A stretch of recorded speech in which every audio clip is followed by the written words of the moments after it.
Добро вечер, започнува светот денес на Тера. Еве ги вестите на денот. Две странски возила се судрија кај Жабени. Унгарски параглайдерист се урна кај Крушево и заврши на клиниката во Битола. Исламската држава нема никаква врска со исламот, вели муфтијата Велију за Тера. Како ќе се инвестира во водостопанството? Две лица се убиени во синоќешното пукање во Охрид. Инцидентот се случил нешто пред полноќ на летната тераса на угостителскиот објект Император. Убиени се сопственикот на објектот Васил Ристески и 38 годишниот Ромео Ѓузеловски. Двајцата осумничени влегле во објектот и пожестока расправија со Ромео, едниот од нив извадил пиштол кој го поседувал без дозвола и испукал неколку куршуми. Полицијата веќе уапси едно 30 годишно лице од Охрид кое е осумничено дека учествувало во расправијата, а уште едно за кое МВР верува дека е директниот извршител на убиството е се уште во бегство. Убиениот Ристески на локалните избори беше и кандидат за градоначалник на Охрид.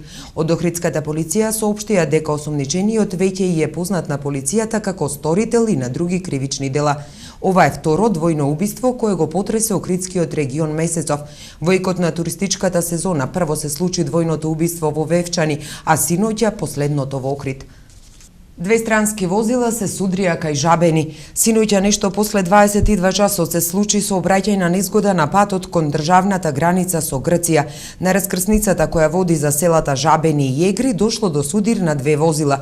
Била повикана и екипа на службата за итна медицинска помош, но повредени нема. Оние кои во тој период сообраќале на патот кон Битола и обратно, велат дека 20 на минути сообраќајот бил во прекин. Според полицијата се судрија две возила со странски регистарски таблички, едното со грчки, а другото со холандски.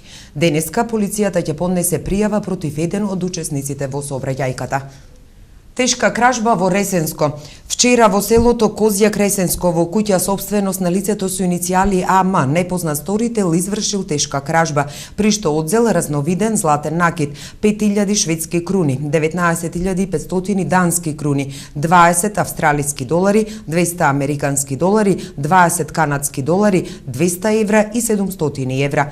Тешката кражба сторителот ја извршил на тој начин што со употреба на подесен алат делувал на прозорецот од куќата, влегол внатре и во неколку простории ги пронашол и одзел горе наведените предмети. Пошто го напуштил местото на настанот, се преземаат мерки за пронаоѓање на сторителот. Унгарски параглайдерист падна кај Крушево. Вчера околу 12 часот и 30 минути во Крушево, атар на селото Острилци, 33 годишно лице од Унгарија летал со параглайдер, при што изгубил контрола и паднал. Истиот е пренесен во клинички центар Битола за укажување на лекарска помош, каде што му се констатирани тешки телесни повреди.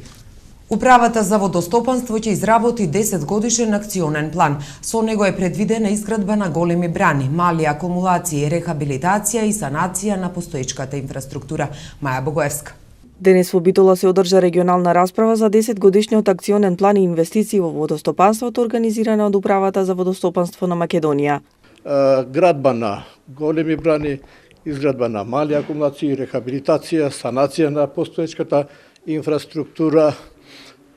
Инвестирањето е предвидено и финансиски колку би коштало тоа, меѓутоа тоа сигурно дека ќе биде и флексибилен акционен план кој може и во иднина и да се измени. Денесната јавна расправа која што планираме да продолжи во другите региони, имавме и централна една јавна расправа, овој акционен план е поминато од Комитетот за наводнување и одводнување. Во расправата учествуваа водостопанските претпријатија од градовите од регионот, како и јавното претпријатие Стрежево, кое е корисник на средства од оваа програма.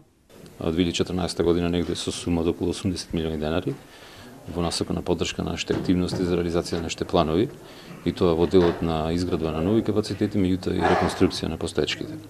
Конкретно 80 милиони денари ова година планираме да потрошиме за набавка на материјал, цевки и друга опрема за цевоводите, меѓутоа и негде околу 30 милиони за смена на системот за динамичка регулација. Вкупно, значи, негде 80 милиони со нивна помош и негде околу 15 милиони сопствени пари.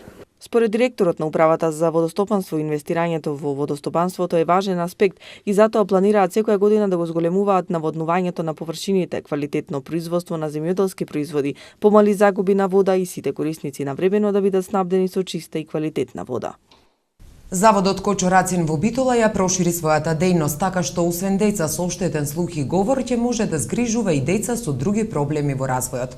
По повеќе од едно и пол годишна припрема, Заводот за рехабилитација на деца со оштетен слух Кочо Рацин Битола изврши измена и дополнување на стариот статут. По добиената согласност за новиот статут од страна на надлежното министерство, Заводот направи пререгистрација. Со започнувањето на новата учебна 2014-2015 година во Заводот за рехабилитација на деца со оштетен слух настанаа повеќе промени.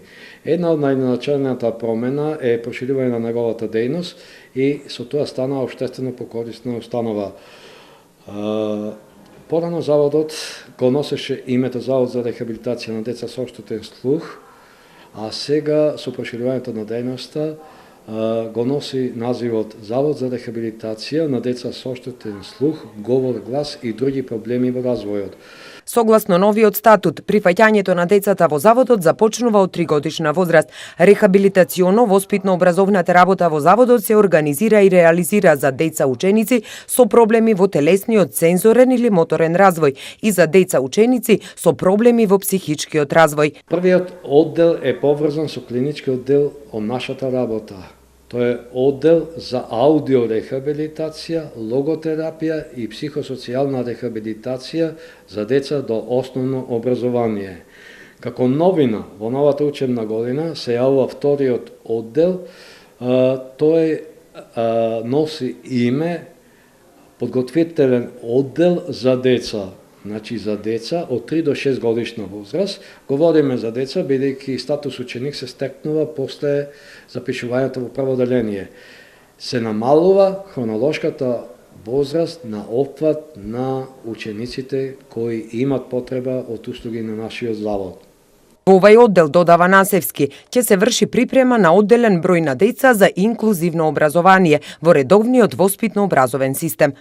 Значи тука ќе се рехабилитират и оспособуваат онаму каде што ќе се постигне добар резултат со нашето работење и децата имат одредени способности кои можат да одат и да опратат до воспитно-образовен систем, ќе ги насочуваме во истиот, а по тешките случаеви остануваат овде и тие деца ќе стекнат статус ученик во Заводот за рехабилитација на деца со оштетен слух, говор, глас и други проблеми во развојот.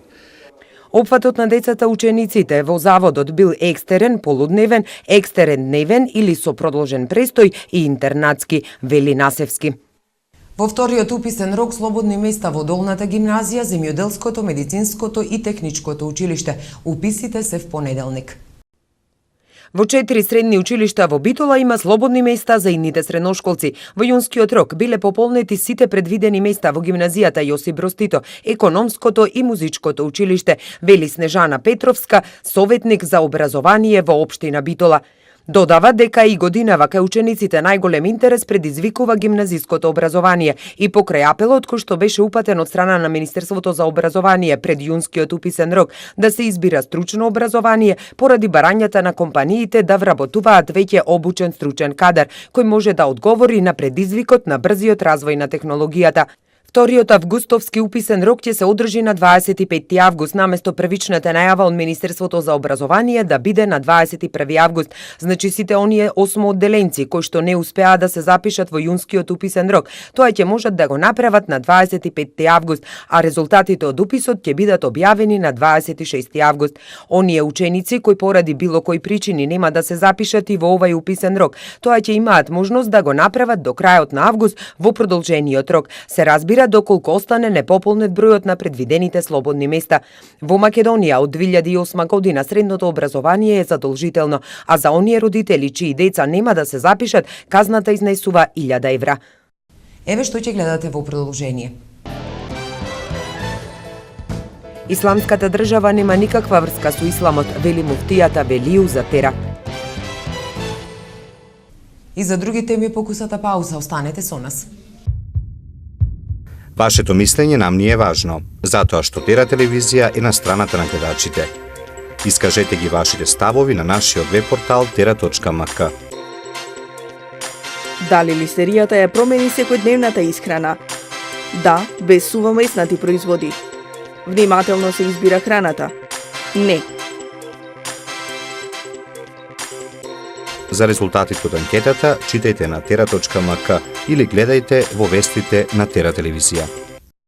Каква е состојбата во Македонија со опасноста од исламскиот радикализам? Муфтијата Плуми во интервју за Тера вели дека исламската држава нема никаква врска со исламот. Во Битола, според него, нема никакви појави кои можат да го нарушат мирот и благосостојбата во градот. Со него разговараше Маја Богоевска.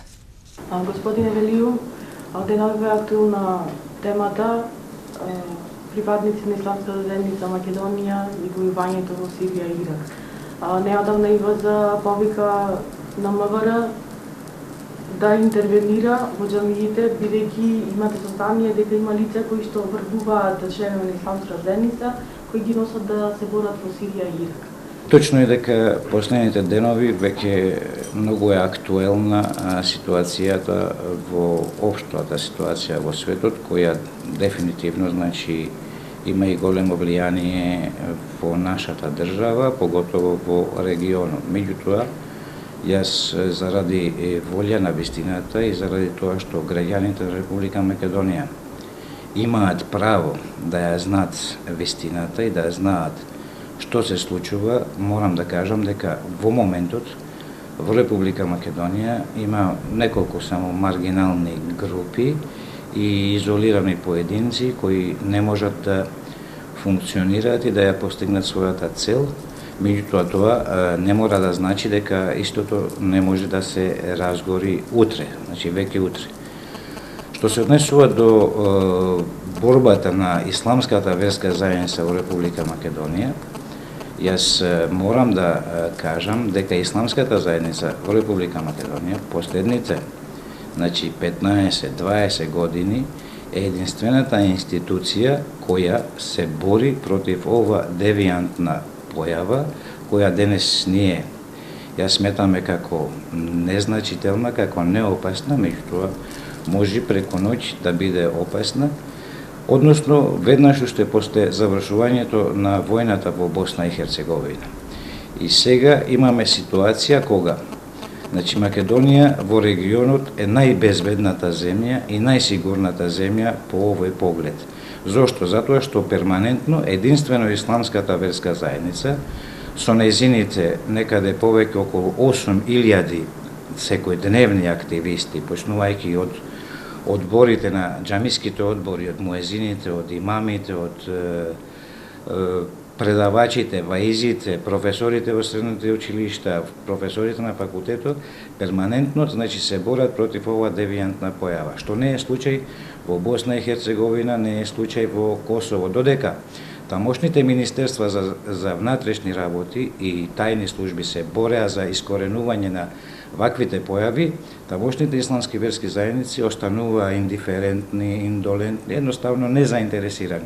Додека кај нас во Република Македонија е сосема обратното. Значи, исламската заедница е единствена која се бори, додека државните институции, Министерството за внатрешни работи и другите служби останувале индиферентни, индолентни. По прв пат во последниот век се случува менување на граници на државите. Значи, ненавременото интервенирање дозволи сега да имаме во светот една нова држава која се нарекува исламска држава, значи така наречена, затоа што таа држава, таа формација нема никаква врска со исламот, работи на штета на исламот и на штета на муслиманите. Ако може да коментирате за изјавата на министерката Јанкуловска, бидејќи рече дека тие не можат да имаат контрола врз ние, она што вчера го изјави господјата министер за внатрешни работи Јанкуловска, а и претходно неколку изјави на разноразни политички аналитичари или разузнавачи дека нема да дозволиме исламската заедница да ни ја спасува државата е крајно неморално, цинично и лицемерно. заради интересот на државата се тие повици и сето тоа да се пренебегне и да се кажи дека Сулейман Реджепи прави помпезни изјави или спектакуларни изјави заради некој негов реизбор или ново позиционирање. Мене ми е жал што господјата министер Јанкуловска изгледа не е упатена, требало да биде упатена, дека во исламската заедница уште пред 10 години и повеќе имаше промени на уставот на Исламска верска заедница и функцијата председател на Исламска верска заедница не оди на реизбор, туку е доживотна, така да Сулейман Реджепи, ако Господ му даде здравје, ќе биде поглавар на Исламска заедница додека е жив. Нормално, се додека работи правилно и врз основа на уставот, статусот и нормативните акти на Исламската верска заедница. Така да Сулейман Реджепи во Исламската заедница го постигнал максимумот, односно највисоката функција реисул улема, поглавар, што значи дека нема никакви други аспирации. Меѓутоа тоа нека остане за понатаму. Што е нашиот повик? Зошто Исламската заедница повикува на интересот на државата, вклучување на сите државни институции, без разлика дали се работи за МВР, се работи за некои други служби или воопшто владата, затоа што точно кажа господјата министерка дека нема право, значи да се меша, да контролира во џамиите. Да, меѓутоа има обврска законска да обезбеди значи мирен, сигурен живот на секој еден граѓанин на Република Македонија, има законска обврска на сите институции на Република Македонија, како и верските заедници, во конкретниот случај Исламската верска заедница, да ја овозможи несметано и непречено одвивање на верските активности и своите работни задачи. Ние имаме повеќе од 100 писмени пријави и барања до Министерството за внатрешни работи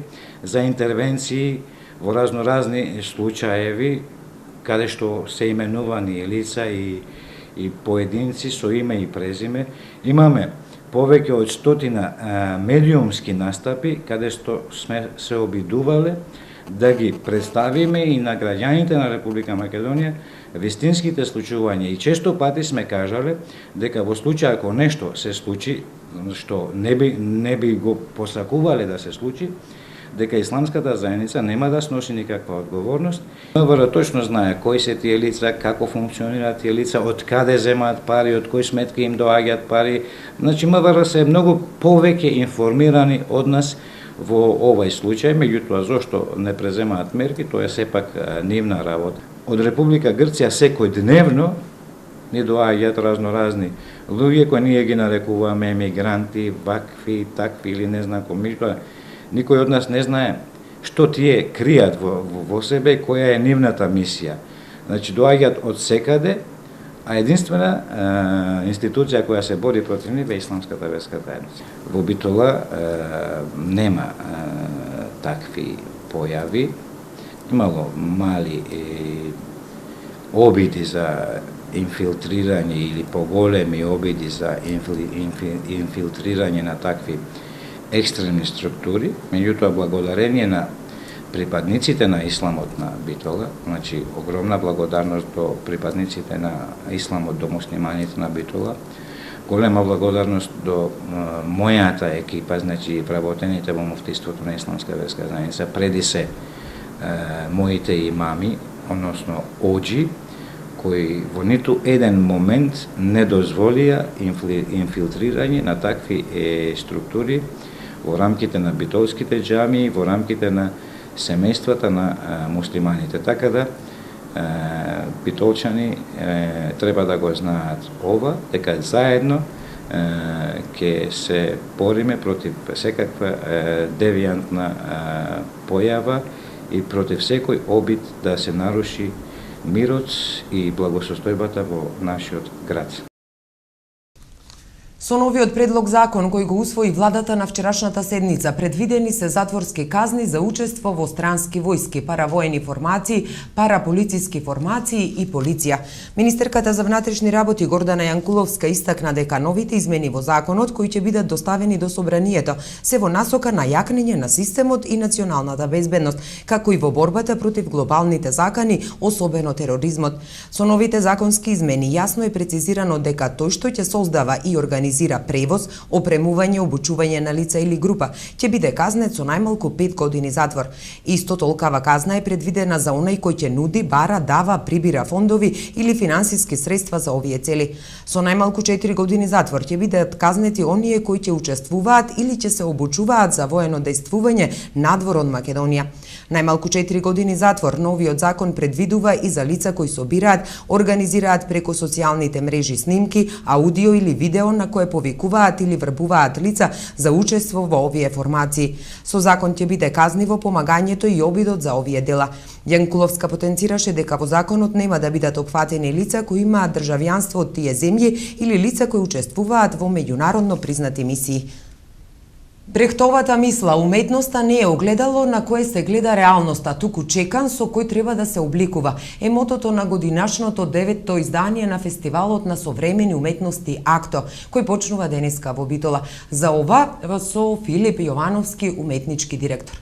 Самото мото извадок од тоа што го вика Брех, што го викал, дека уметноста треба да биде чекан со кој што ќе го обликува општеството, а не нејзино огледало и рефлексија.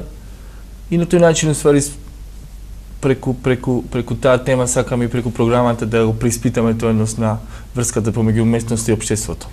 Која е таа врска, докаде може да влие уметноста на општеството, докаде како може да го обликува на некој начин, бидејќи понекогаш е потребна и сила заради чеканото. Па само сила, уметноста мора да има сила. Ако нема сила, тоа што е бенигна уметност. Уметност ќе се изразам и со старомодни термини, али ајде од времето на буржујска уметност, некоја уметност која што само представува, декорира нешто, не уметност која што реално одговара на потребите на контекстот на општеството и ги обликува некако во чекор со потребите и на граѓаните, и на некаков социјален контекст, и на тој начин се обидуваме со самата постапка, програма и да се обидеме да го преиспитаме тој однос, кој што и за мене лично е важен и за 9 години се обидувате нели да го преиспитате тој однос? Успевате? Па ќе видим да коригирате нешто во општеството, бидејќи таа ви е целта и намерата. Дали успеваме? Не знам колку еден фестивал може да го промени светот или да промени многу состојби, но може, и јас верувам во тоа, и мислам дека во тоа успеваме до негде, да собереме некоја критична маса на луѓе кои што критично ќе стават се по знак прашање, ќе ги преиспитаат некои состојби во општеството, културата, и на тој начин ќе ги туркаат работите напред, бидејќи мислам дека е бесмислена она култура која што ги прави работи да стојат во место некаде на средина, под некоја средина. Бројот на таа критична маса од година во година, од фестивал во фестивал, односно помеѓу два фестивали се зголемува или се намалува? Па не знам, но можам да кажам добро ако се намалува, бидејќи тоа ќе биде одраз дека реалноста ни е одлична. Па не знам, но можам да кажам дека некако АКТО конкретно си дефинира своја публика и на луѓе кои што гравитираат околу фестивалот и луѓе кои што не се само од локалниот контекст од Битола. И тој на некој начин кажува дека таа идеја за децентрализација на културата има смисла, можеби некако во некој помал круг на луѓе, но ето, можеби успеваме тоа што викаш да ги носите скопјани со воз, повелете качете се до Битола да гледате што е уметност. Не само скопјани и не Добро, попатно застанува возот, нели, вели си во Битола. Таа е врската. Ако е патнички, претпоставам дека има многу други помали селски станици. Патнички е и застанува патува долго, мислам колку 3,5 сати, застанува и на помали места. Не ги носиме скопјани, него сакаме да покажеме и така тргна целата идеја за возот дека АКТО прави култура која што не е само локално поврзана, култура која засега проблеми кои што се и регионални, и европски, не случајно ова година допираме некои теми, особено во дискусиите кои што го третираат и регионот и Европа, особено социјално-политичкиот, културниот. И на тој начин и ние се позиционираме, односно се преиспитуваме каде сме во целата таа целина, така што во таа смисла мислам дека приказнати конкретно со возот е да покажеме дека таа демократија, таа динамика на културата, таа можност да дадеме и на другите не знам, од некој село, некој помало место каде што поминува возот, да дојде на акт да се врати за без пари и да направиме некоја размена на енергија и се покаже низ овие 9 години дека да сега и пензионерите имаат бесплатно секој втор викенд, па можат еве ако токму овој викенд им се погоди да биде тој бесплатниот да ве посетат. Со тоа што да, иницијативата за возот е потекната од фестивал кој што промовира современа уметност. И не е прв пат, а сега бесплатните од оваа година се, но тоа е друга тема за која не е место за да разговараме. Имате една монтажна галерија, ја носите од Скопје за Битола и сега некои велат кога во оваа убава и чудесна земја, во секој град има еден куп галерии, уметнички места каде што може да се изложува и да се случуваат настани, зашто е потребна например една еве таква уметничка барака. Уметничка барака, добро. Имавме тоа е по-битолски кажано. Да, имавме некои такви критики на Facebook. Да, битна е приказната оваа година за галеријата, мобилна монтажна галерија, таа е во продукција на ЦАД Центарот за современи уметности од Скопје, ја отворивме во април годинава и стационирана во Франкофонскиот парк во Скопје, во општина Центар. Приказната не е само метафорична, дека ние си направивме са некој простор кој што ќе биде независен и ќе припаѓа независната културна сцена, но напротив, произведовме физички простор кој што ќе ја вклучува заедницата во креирање и продуцирање на култура на еден сосема послободен, по-неадминистративен начин за разлика од еден куп други што ги викаш простори, галерии кои што постојат низ државата, значи на некој начин ќе покаже дека возможна е флексибилна, не многу скап начин на ангажирање на граѓаните на контекстот во култура и затоа ни беше многу битно да донесеме во Битола, да покажеме дека е мобилна, дека да ја децентрализираме таа култура, да видиме како овој контекст тука ќе се поврзи со галеријата или нема да се поврзи, дали има смисла, бидејќи тој суштината на уметноста во принцип, дека се може да се гледа дека е куп од штици, куп од некој масло, платно и некакви рамки, но кога ќе се стави во некој контекст социјален, политички, тогаш тоа добива некаква општествена функција, мислам дека затоа и Битола текст си одбирате? Па Битола текст на некој начин е наврзување на како купот штици. Па не толку повеќе Битола текст бидејќи таму ќе биде дел од програмата, но пак на тој фон, на таа приказна како почна акто со оживување на напуштени простори, на тој начин сакавме така почна цела приказна на фестивалот, да покажеме дека преку култура може да се оживеат тие простори. И се и во контекст на целата приказна околу. Да. Програмата ја имаат, ја објавивме на нашата веб страница, сите си на социјалните мрежи ќе ја прочитаат во ова интервју само уште за она што прв пат можеби ќе го видиме оваа година, представа во градски автобус. Да, значи имаме, бидејќи програмата е фокусирана околу настани во јавен простор перформанси, имаме представа во автобус, представата контрола на Теја Беговска се игра за 23 публика, два пати ќе се изигра. Значи утре во 8, во 20 часот и во 21:30 публиката се собира пред монтажната галерија и од таму прави еден круг околу Битола во време трајање од околу сат време. Почнувате вечерва во дворот на на Офицерски. Да. Ја отвараме галеријата во Битола, ќе седи неколку дена, 4-5 дена после фестивалот неколку дена. И српските политичари се полеваат со вода. Чедомир Јовановиќ пред седиштето на партијата го стори тоа. Предизвикот во кој луѓе се полеваат со ладна вода е смислен за да се обрне внимание на заболените од амиотрофична латерална склероза, АЛС, невролошко заболување кое предизвикува атрофија на мускулите, но и да се донира пари за пронаоѓање лек за оваа болест. Се функционира така што тој што ќе го прифати предизвикот се полева со кофа со ладна вода, а потоа номинира барем уште тројца да го сторат истото во рок од 24 часа. Многу познати личности помогнаа да се прошири свеста за оваа болест. Ентони Карбалхал поледува од оваа болест. Сите во неговото семејство ја имале. Во видеото тој објаснува како е да имаш АЛС, но и да чуваш некој што ја има оваа болест. Иако видеото почнува како шега, многу брзо ќе сватите дека тука нема место за такво нешто. Од балканските политичари ова го направи лидерот на српските либерал-демократи Чедомир Јовановиќ. Во меѓувреме на социјалните мрежи се појавија и фотографии кои прават споредба на тоа каков е односот кон водата во Америка и колку е таа важна за жителите на африканскиот континент. Американскиот секретар за одбрана Чак Хейгел оцени дека Исламската држава представува непосредна закана за интересите на Соединетите држави и таа мора да биде поразена. Според него, Исламската држава е повеќе од традиционална терористичка група, односно дека е подобро опремена, обучена и финансирана од другите. На пресконференцијата во Вашингтон, одржана 2 дена откако Исламската држава објави видео снимка со обезглавувањето на американскиот новинар Джеймс Фоли, секретарот за одбрана Чак Хейгел изјави дека Исламската држава, која контролира делови на Сирија и Ирак, се разликува од другите терористички организации и е многу поопасна од нив.